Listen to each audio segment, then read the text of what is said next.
जय हिंद दोस्तों। और कैसे हो सभी लोग और मेरे साथियों। आज काफी दिनों बाद ये शुभ मुहूर्त आया है कि हम स्टडी के लिए कोई वीडियो लेके आए हैं। ठीक है, इससे पहले मैं लाइव आ रहा था कुछ दिनों से, तो स्टार्ट करते हैं फर्स्ट क्वेश्चन से बिना समय गंवाए हुए। अगर आपको वीडियो पसंद आती है तो आप लाइक कर देना। ठीक है, तो फर्स्ट क्वेश्चन से हम स्टार्ट करते हैं। प्रकीर्णन, प्रकीर्णन यानी स्कैटरिंग। ठीक है, स्कैटरिंग क्या होता है? ये होता है आकाश का नीला रंग है ना, आकाश का नीला रंग। सूर्योदय व सूर्यास्त के समय जो सूर्य का लाल होना, ये क्या होता है? प्रकीर्णन के कारण, प्रकीर्णन के कारण होता है। ठीक है, इसका नेक्स्ट क्वेश्चन है स्मॉग। स्मॉग क्या होता है?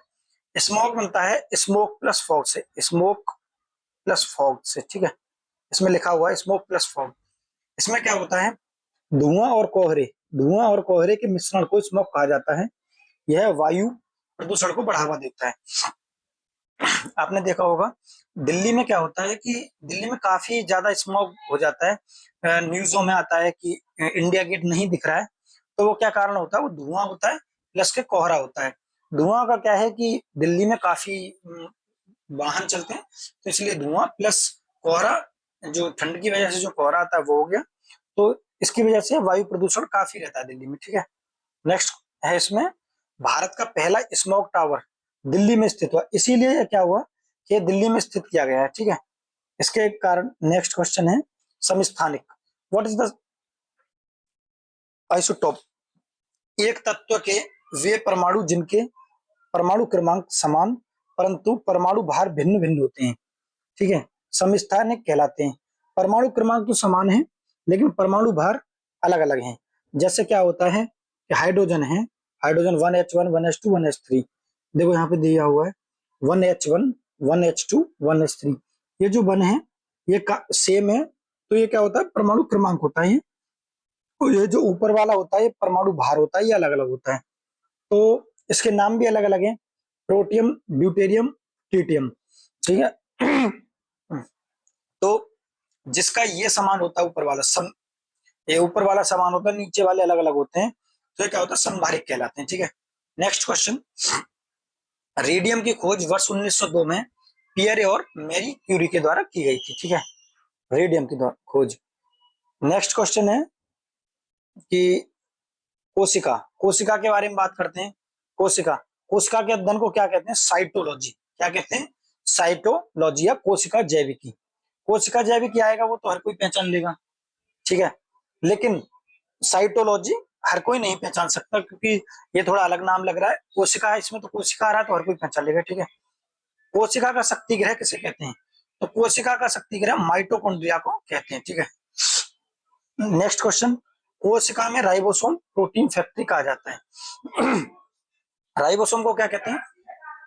प्रोटीन की फैक्ट्री कहते हैं। ठीक है, इसके बाद में कोशिका की आत्मघाती थैली किसको कहते हैं? लाइसोसोम को कहते हैं। कोशिका का परिवहन अंग, परिवहन अंग जो होता है वो होता है अंतःप्रद्रव्यी जालिका। ठीक है, नेक्स्ट क्वेश्चन है जीवों की रचनात्मक व क्रियात्मक इकाई क्या होती है? कोशिका होती है। तो जिससे जीवों का निर्माण होता है वो कोशिका होती है, सबसे छोटी इकाई। ठीक है, इसके बाद में बात करते हैं नेक्स्ट क्वेश्चन की। अगर आपको वीडियो पसंद आ रही है तो आप लाइक कर सकते हो। नाभिकीय रिएक्टर, नाभिकीय रिएक्टर के ऊपर कई बार क्वेश्चन पूछा गया है, इंपोर्टेंट क्वेश्चन है टोटल। नाभिकीय रिएक्टर, नाभिकीय रिएक्टर में ईंधन के रूप में यूरेनियम 235 का उपयोग किया जाता है। ठीक है, इसमें नियंत्रक क्षणों के रूप में कैडमियम का प्रयोग किया जाता है। ये कई बार पूछा गया, कैडमियम ये किसके रूप में किया जाता है? नियंत्रक क्षणों के रूप में। मंदक के रूप में ग्रेफाइट में भारी जल का प्रयोग किया जाता है, इसको बोलते हैं D2O, deuterium oxide, deuterium oxide. तो अभी बताता हूँ 1S2 वो क्या ड्यूटेरियम, और इसमें ऑक्साइड लगा देते हैं। ठीक है, सूर्य में नाभिकीय संलयन की प्रक्रिया होती है। ठीक है, सूर्य में क्या होता है? नाभिकीय संलयन की प्रक्रिया होती है। और विखंडन की प्रक्रिया कहाँ पे होती है? जो परमाणु बम होते हैं। ठीक है, नेक्स्ट क्वेश्चन। परमाणु बम में देखो आ गया नेक्स्ट, परमाणु विखंडन कहाँ पे होता है? परमाणु बम में होता है नाभिकीय विखंडन। ठीक है, कृत्रिम सूर्य बनाने वाला देश कौन सा है? तो चीन है। ठीक है, तो इसके बाद है पीएच पैमाने की खोज किसने की थी? तो ये पीएच पैमाने की खोज किसने? सोरेनसन ने, पीटर सोरेनसन। ठीक है, कभी कभी हो सकता है कि पीटर पूछ लेगा, क्योंकि क्या होता है कि सोरेनसन ज्यादातर सभी को याद रहता है। ठीक है, तो इसीलिए हम किसी में भी एक भी छोड़ के नहीं चलेंगे, पूरा बता के चलेंगे। ये पीटर सोरेनसन। ठीक है। इसके बाद किडनी की पथरी में कैल्शियम ऑक्सलेट होता है। ठीक है, किडनी की पथरी में क्या होता है, कैल्शियम ऑक्सलेट बोलते हैं इसको ज्यादातर। ठीक है, इसके बाद नेक्स्ट क्वेश्चन, हार्मोन्स के बारे में बात करते हैं। नर हार्मोन कौन सा होता है, टेस्टोस्टेरोन। ठीक है, मादा हार्मोन कौन सा होता है, एस्ट्रोजन और प्रोजेस्टेरोन। ठीक है, प्रोलैक्टिन हार्मोन क्या होता है, प्रोलैक्टिन हार्मोन स्तन ग्रंथियों में दुग्ध उत्पादन में मदद करता है। ये कई बार पूछा गया क्वेश्चन है, ये इंपोर्टेंट क्वेश्चन है जितने भी। ठीक है, नेक्स्ट क्वेश्चन, भूस्थिर कक्षा। भूस्थिर कक्षा क्या होती है, भूस्थिर कक्षा पृथ्वी से लगभग 36,000 किलोमीटर ऊंचाई पर स्थित है। ये कई बार पूछा गया, कितनी किलोमीटर की ऊंचाई पर है, तो 36,000 किलोमीटर। भूस्थिर उपग्रह का मतलब क्या होता है, जितनी तेजी से पृथ्वी का घूर्णन हो रहा है उतनी ही तेजी से जो भूस्थिर उपग्रह है वो उसका चक्कर लगाता है। तो क्या है कि अगर दो, जैसे आपने देखा होगा कभी कि दो ट्रेन एक साथ चल रही हैं, तो दोनों ट्रेन, जैसे एक ट्रेन ये चल रही और एक और ट्रेन चल रही है, साथ साथ में चल रही है बिल्कुल सेम स्पीड पे, तो क्या होता है, हमको लगता है कि ये दोनों, ये ट्रेन, ए ट्रेन और बी ट्रेन रुकी हुई है। वो कारण क्या है, वो स्थिर हो जाती है, दोनों की स्पीड सेम हो जाती है। ऐसे भूस्थिर उपग्रह की स्पीड पृथ्वी का घूर्णन के बराबर होती है। ठीक है, यह कक्षा पृथ्वी के सापेक्ष स्थिर है। ये लिख रहा, ये देखो, ये कक्षा पृथ्वी के सापेक्ष स्थिर है। भू स्थिर कक्षा में घूमने वाला उपग्रह पृथ्वी का एक चक्कर लगभग 24 घंटे में पूरा करता है। पृथ्वी भी 24 घंटे में घूर्णन करती है और इसका भी जो चक्कर है वो 24 घंटे में पूरा होता है। तो दोनों एक साथ एक सापेक्ष गति करते हैं, तो इसलिए क्या होता है कि ये ऐसा लगता है कि ये पृथ्वी पर ही स्थित है। ठीक है, इसीलिए इसका नाम भू स्थिर है। इसके बाद में नेक्स्ट क्वेश्चन, पेड़ों की आयु का पता लगाने के लिए डेंड्रोक्रोनोलॉजी कहा जाता है। डेंड्रोक्रोनोलॉजी क्यों कहा जाता है, इसका थोड़ा सा आपको पता हो तो, कि पेड़ों का अध्ययन क्या कहलाता है, तो जो पेड़ों का अध्ययन होता है वो कहलाता है डेंड्रोलॉजी। क्या होता है, डेंड्रोलॉजी। ठीक है, डेंड्रोलॉजी होता है क्या, पेड़ों का अध्ययन। इसमें डेंड्रोक्रोनो लगा दो, इसमें डेंड्रोक्रोनो, क्रोनो का मतलब हो गया इसकी आयु का पता लगाने वाली पद्धति, तो डेंड्रोक्रोनोलॉजी। ठीक है, जीवाश्मों के अध्ययन को क्या कहते हैं, पेलियंटोलॉजी। क्या कहते हैं, पेलियंटोलॉजी। ठीक है, खाद्य पदार्थों के संरक्षण के लिए, खाद्य पदार्थों के संरक्षण के लिए बेंजोइक अम्ल का प्रयोग किया जाता है। आपने देखा होगा ज्यादातर जो जितने भी खाद्य पदार्थ होते हैं उनको कई कई दिनों तक, कई कई महीनों तक आपको ऐसे ही रखना पड़ता है, तो उसके लिए क्या होता है, तो बेंजोइक एसिड होता है, तो इसका उपयोग किया जाता है। ठीक है, सेब, सेब में कौन सा अम्ल होता है, तो होता है मेलिक एसिड, मेलिक एसिड। ठीक है, आपने कभी देखा होगा कि सेब पर सेब को कभी काट के रखना तो रेड रेड हो जाता है। ठीक है, तो वो होता है आयरन ऑक्साइड, आयरन ऑक्साइड होता है। लेकिन हम कैसे याद करेंगे, मेलिक एसिड होता है। आपने कभी सुना होगा कि कोई गंदा हो जाता है, कोई बच्चा गंदा होता है, तो उसको बोलते हैं कि इसके शरीर पर कितना मेल जमा हुआ है, मेल, आपने सुना होगा ना, मेल जमा हुआ है। तो ऐसे ही कभी हम सेब को काट के रखते हैं तो वो लाल लाल हो जाता है, मेल की तरह हो जाता है, तो उसमें क्या होगा, सेब में मेलिक एसिड। ठीक है, ऐसे याद कर लेंगे इसको। टेंडन, ये टेंडन क्या होता है, ये हड्डी और मांसपेशियों को जोड़ता है। आपने कभी देखा होगा जो हड्डी और मांसपेशी के बीच में जो होता है, तो उसको बोलते हैं टेंडन, ये दोनों को जोड़ के रखता है। ठीक है, इसके बाद नेक्स्ट क्वेश्चन है लिगामेंट। ये काफी बार आपने देखा होगा कि ये कई बार क्वेश्चन पूछा जाता है, हड्डी और मांसपेशियों को कौन जोड़ता है, तो टेंडन जोड़ता है। ठीक है, क्या जोड़ता है, टेंडन जोड़ता है। लेकिन हड्डियों और हड्डियों को कौन जोड़ता है, तो वो जोड़ता है लिगामेंट। देखो यहाँ पे बीबी लाल, बीबी लाल क्या है, bone to bone ligament. Bone to bone का मतलब है हड्डी को हड्डी से जोड़ना, इसको क्या बोलते हैं, लिगामेंट। क्या बोलते हैं, लिंगामेंट। अब हम इसको ऐसे याद कर सकते हैं सेम लिंग, मतलब सेम लिंग है, सेम लिंग, लिंग, लिंग, सेम सेम, हड्डी हड्डी। ठीक है, तो इसलिए लिगामेंट। ठीक है, दोस्ती ज्यादातर क्या होती है, सेम लिंग वाले की अच्छी दोस्ती होती है, जैसे बॉय बॉय होगा तो कितनी अच्छी फ्रेंडशिप होती है उनके बीच। तो हड्डी टू हड्डी किसका हो गया, लिगामेंट। ठीक है, लिंगामेंट, सेम लिंग। तो हड्डी और मांसपेशी का क्या हो जाएगा, क्या हो जाएगा, जैसे कोई आपने सुना होगा टिंडे, टिंडे सुना है ना, टिंडे, कि हम टिंडे खा, भाई हम नहीं खा रहे टिंडे, क्या नहीं कर रहे, हम नहीं खा रहे टिंडे, हम नहीं खा रहे टिंडे, टेंडन, हम में है से हो गया हड्डी, में से हो गया मांसपेशी, हम टिंडे नहीं खा रहे, ठीक है, ऐसे याद कर सकते हो। ये तो देखो बस ट्रिक है, अपनी अपनी कुछ भी बना सकते हो आप, ठीक है। इसके बाद में बात करते हैं हीमोफीलिया। हीमोफीलिया क्या होता है, यह एक शाही रोग है। कैसा रोग, अरे ये लिखा रहा है, लिखा है कि मैं वैसे ही बता रहा हूँ, लेकिन ये क्या है, एक शाही रोग है। ये यह एक आनुवांशिक रोग है, सबसे पहले याद रखेंगे, आनुवांशिक रोग है ये जो पहले आपके जो आनुवांशिक जैसे डीएनए है उससे पहले से आपको रोग ये चलता आएगा, ठीक है। ये नहीं है कि कोई नया रोग किसी से नहीं हो सकता, ये पहले से जो चलता आ रहा रोग उन्हीं के फैमिली में होता रहेगा ये, ठीक है। प्लस हीमोफीलिया एक शाही रोग है। ये शाही रोग क्यों है ये भी बताऊंगा मैं। इसमें रक्त का थक्का नहीं जमता। इसमें क्या होता है ये होता है कि जैसे अगर आप आपके कट लग गया कहीं पे, जैसे यहाँ पे आपको कट लग गया, या कोई लड़का लड़की के चक्कर में कोई कट लगा लेता है, पहले उसको ये देखना है कि हीमोफीलिया तो नहीं है उसको। कभी लड़की को इम्प्रेस करने के लिए वो कट लगा लेता है ना, तो पहले ये चेक करा लो कि ये हीमोफीलिया तो नहीं है मुझको, कि कट लगने के बाद आप देखो कि जिस लड़की के लिए कट लगाया वो मजे ले रही है और आप ऊपर पहुंच गए, क्यों, क्योंकि आपका ब्लड नहीं रुकेगा, ठीक है। तो इसीलिए हीमोफीलिया चेक नहीं करवाओगे तो कट भी नहीं लगाना है, ठीक है। किसी के लिए कुछ नहीं करना है, ये सब अफवाह है, कुछ अपने अपना शरीर ठीक है तो सब कुछ ठीक है। ये देखो हीमोफीलिया क्या है, एक शाही रोग क्यों है, शाही रोग इसलिए है, ये इंग्लैंड की रानी विक्टोरिया को पाया गया था सबसे पहले। किसको पाया गया था, इंग्लैंड की रानी विक्टोरिया को, ठीक है, ये haemophilia. Next question, vitamin, vitamin तो होता है उनके नाम क्या क्या है, ठीक है, इनको अच्छे से याद करेंगे एक बार। विटामिन ए का नाम क्या है, रेटिनोल, क्या नाम है, रेटिनोल। सबसे पहले अगर हम कहीं जाते हैं, विटामिन ए सबसे पहले आ रहा है ना, अगर हम कहीं भी जाते हैं, किसी दुकान पे जाते हैं, तो सबसे फर्स्ट काम क्या होता है हमारा, ए काम क्या होता है कि हमें रेट पूछना है, इसका रेट क्या है, ठीक है। तो ए किसका नाम है, रेटिनोल, ठीक है। बी का मतलब क्या है, बी हो गया थाइमिन, बी क्या हो गया, thiamine, B one thiamine, B two हो जाएगा राइबोफ्लेविन, बी5 हो जाएगा पेंटोथेनिक एसिड। अब ये देखो बी5 पेंटा, कभी सुनते हो ना पेंटागन, जिसमें कि 5 ये होती हैं ऐसे, ये पेंटागन होता है, ऐसे ही इसको मान लो बी5 क्या होगा, पेंटोथेनिक एसिड।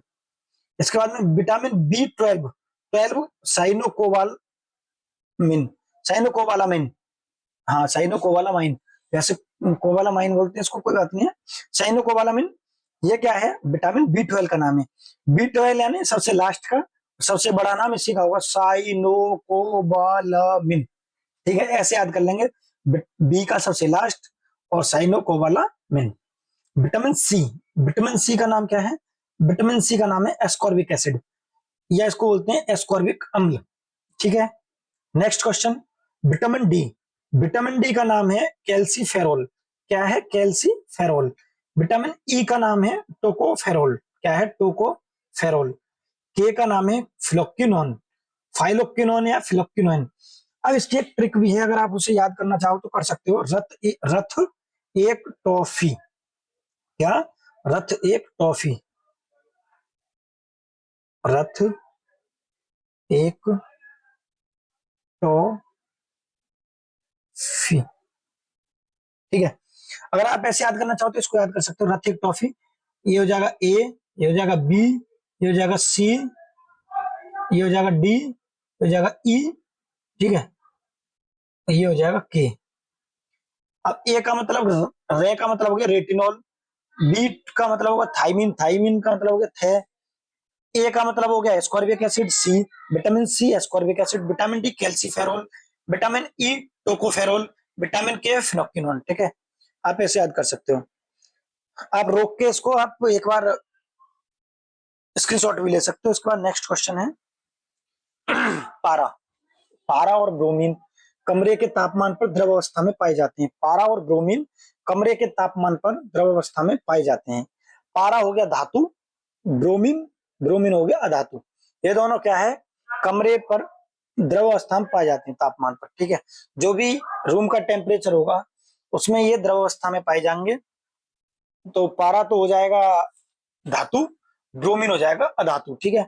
ये पूछा जाता है कई बार क्वेश्चन। इसके बाद में सोडियम को चाकू से काटा जा सकता है, ठीक है। सोडियम धातु को चाकू से काटा जा सकता है, इसको अच्छे से ध्यान रखेंगे। इसको केरोसिन मिट्टी के तेल में रखा जाता है, केरोसिन या मिट्टी का तेल, इसको क्या बोलते हैं, केरोसिन या मिट्टी के तेल में रखा जाता है। हमारे जमाने पे मिट्टी का तेल हुआ करता था, उसमें क्या था, जिस टाइम हम छोटे छोटे थे, हमारे जमाने पे नहीं, जब हम छोटे छोटे थे, फर्स्ट सेकंड में पढ़ते थे, तो क्या था कि डिबिया थी, छोटी छोटी डिबिया थी, उसमें मिट्टी का तेल डालते थे हम, और उसमें एक भाती बनाते थे। अगर जिसने किया है वो एक बार कमेंट में बता देना। बाती बनाते थे, फिर क्या करते थे हम उसको कि बाती बनाने के बाद उसको जलाते थे, जला के फिर उससे पढ़ते थे कभी कभी तुम फर्स्ट सेकंड में, क्योंकि देखो हमारी फैमिली बिल्कुल नॉर्मल फैमिली थी उस टाइम। उस टाइम के अब भी ऐसी है, लेकिन अब थोड़ा, अब सब चीज की व्यवस्था है, बस पहले नहीं थी। सभी पे समय एक जैसा नहीं रहता है, ठीक है। इसके बाद नेक्स्ट क्वेश्चन की बात करते हैं। ओस्मियम सबसे भारी धातु होती है, ये कई बार पूछा गया क्वेश्चन है, आप देख सकते हो। ओस्मियम सबसे भारी धातु होती है, ये इंपोर्टेंट क्वेश्चन है कई बार, ठीक है। इसके बाद नेक्स्ट क्वेश्चन, हाँ, हाइड्रोजन की खोज किसने की थी? आपने इलेक्ट्रॉन की खोज पढ़ी होगी, थॉमसन ने की थी। प्रोटीन की खोज की थी रदरफोर्ड ने, या गोल्डस्टीन बोलते हैं ज्यादातर। प्रोटीन की खोज गोल्डस्टीन ने की थी। ऐसे ही न्यूट्रॉन की खोज चैडविक ने की थी। ऐसे ही क्या है, हाइड्रोजन की खोज याद रखना आपको, कैवेंडिश ने की थी। और यहीं पे अगर आप याद करना चाहो तो ऑक्सीजन की खोज किसकी, ऑक्सीजन, ऑक्सीजन की खोज किसने की थी, प्रीस्टले, किसने, प्रीस्टले। ये क्वेश्चन पूछा जाता है ज्यादा। तापमान, टेम्परेचर के बारे में एक बार बात करते हैं छोटी सी। टेम्परेचर क्या है, सेल्सियस और फारेनहाइट पैमाना -40 डिग्री टेम्परेचर पर बराबर होता है। क्या होता है कि जब सेल्सियस और फारेनहाइट क्या होता है कि जब -40 डिग्री होता है ना, तब इक्वल होते हैं दोनों, ठीक है। पानी का अधिकतम घनत्व है, पानी का अधिकतम जो घनत्व होता है वो 4 डिग्री सेंटीग्रेड तापमान पर होता है, ठीक है, या 39.2 फारेनहाइट। इसका मतलब क्या है कि जब अगर पानी है, ठीक है, टेम्परेचर है पानी का जीरो, जीरो पे क्या होगा, बर्फ का आयतन, जैसे ही बर्फ जम जाएगी ना तो उसका आयतन थोड़ा सा बढ़ जाता है। और आपने देखा होगा कि जैसे बर्फ जमने से कुछ देर पहले जब 4 डिग्री सेंटीग्रेड उसका तापमान होगा, तो सबसे पानी की ज्यादा से ज्यादा मात्रा एक छोटी सी जगह में आ जाएगी, ठीक है। तो इसको बोलते हैं घनत्व। और अगर इसी को अगर हम फिर जमा देंगे तो ये फिर से बढ़ जाता है, आयतन बढ़ जाता है बर्फ का। आपने ये कभी क्वेश्चन भी होता है कि बर्फ जमने पर पानी का आयतन घटता है, बढ़ता है, सेम रहता है, क्या रहता है? ज्यादातर सब बोलेंगे जमेगी तो छोटी हो जाएगी, लेकिन ऐसा नहीं होता। जमने पर क्या होता है, इसका आयतन बढ़ जाता है। इसका एक मैं छोटी सी चीज बताता हूँ कि आपने देखा होगा कि ठंडों में, जैसे जब जाड़े होते हैं, तो क्या होता है कि जो पानी की पाइपें होती हैं, वहां पे जहाँ पे बर्फ जमती है, वहां पे क्या होता है कि वो फट जाती हैं। उसका कारण यही है कि आयतन बढ़ता है उसका, तो उससे पाइप फट जाती हैं। या आपने देखा होगा कभी, ये तो सभी ने एक्सपीरियंस किया होगा कि जब फ्रिज में बोतल रखते हैं पानी की, अगर वो बाई चांस हमने फ्रीजर में रख दी और हम भूल गए उसको, तो क्या होगा, और फुल बोतल भरी हुई है वो, तो क्या होगा, आप सुबह उसको खड़ा करके देखना, वो नीचे से वो पूरी नीचे को हो गई होगी, तो उसका जो पेंदा है वो फूल जाता है, क्योंकि वो आयतन ज्यादा लेती है। तो जब पानी का आयतन होता है वो कम होता है, जब वो बर्फ जम जाती है तो उसका आयतन बढ़ जाता है। आयतन का बढ़ेगा तो वो फूलेगी कहीं ना कहीं, तो किसी ना किसी साइड में तो जाएगा, तो वो पेंदे से नीचे को निकल जाता है, ठीक है। नेक्स्ट क्वेश्चन, संयुक्त राष्ट्र संघ के बारे में एक बार छोटी सी बातें हैं जो इंपोर्टेंट क्वेश्चन है। संयुक्त राष्ट्र संघ, यूएन, ये होगा यूनाइटेड नेशंस, स्थापना 24 अक्टूबर 1945 को हुई थी, और इसी दिन इसको 24 अक्टूबर को ही संयुक्त राष्ट्र दिवस मनाया जाता है। इसके बाद में मुख्यालय कहाँ पे, न्यूयॉर्क में, संयुक्त राज्य अमेरिका में है। कुल सदस्य 193 हैं। कुल अंग 5 हैं, महासभा, सुरक्षा परिषद, आर्थिक एवं सुरक्षा परिषद, सचिवालय, अंतरराष्ट्रीय न्यायालय। इसका केवल एक का मुख्यालय, अंतरराष्ट्रीय न्यायालय का मुख्यालय इससे न्यूयॉर्क से बाहर है, वो है द हेग में। कहाँ पे, द हेग। और ये कहाँ पे, नीदरलैंड, नीदरलैंड, ये याद रखेंगे थोड़ा, ठीक है। इसके बाद में संयुक्त राष्ट्र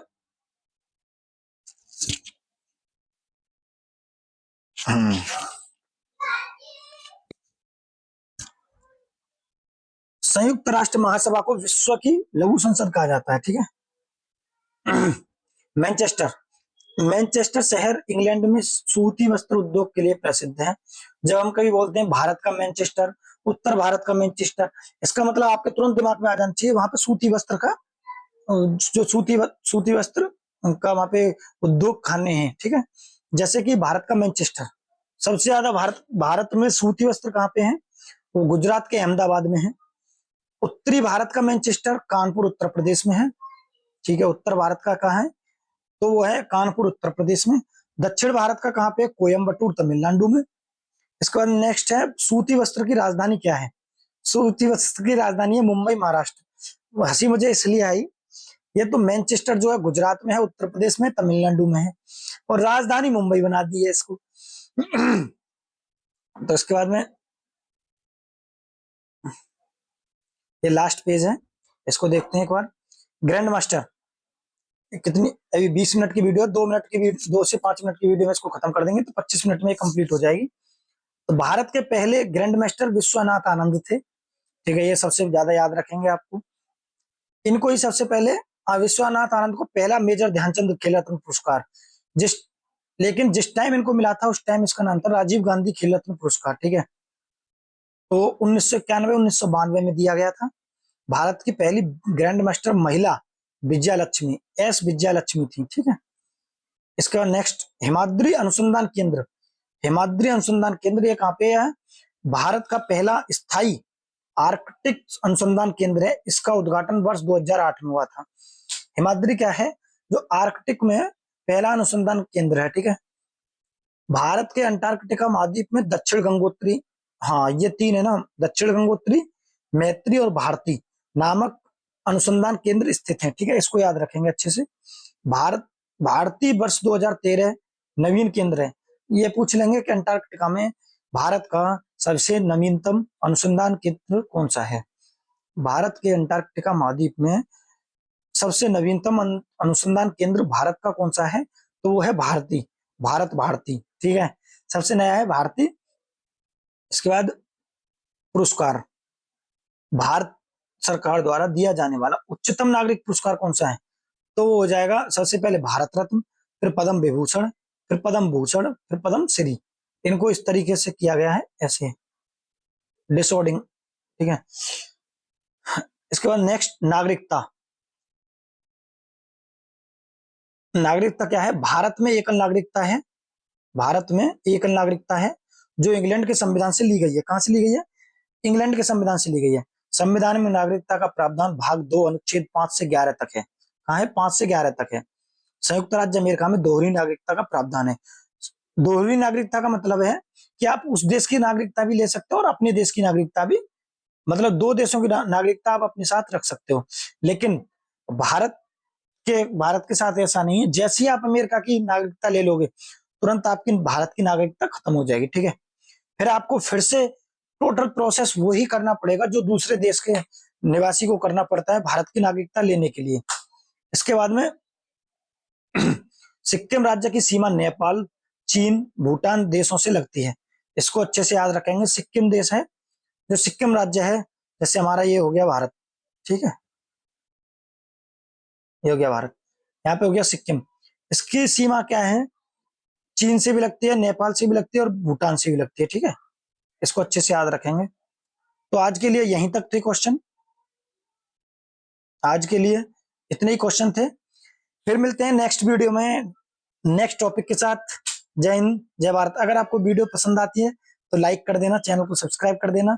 अगर आपको लगता है कि इस तरीके की वीडियो और आती रहे, कम से कम समय में हम आपको ज्यादा से ज्यादा कंटेंट इसी तरीके से कराते रहेंगे। जय हिंद, जय भारत।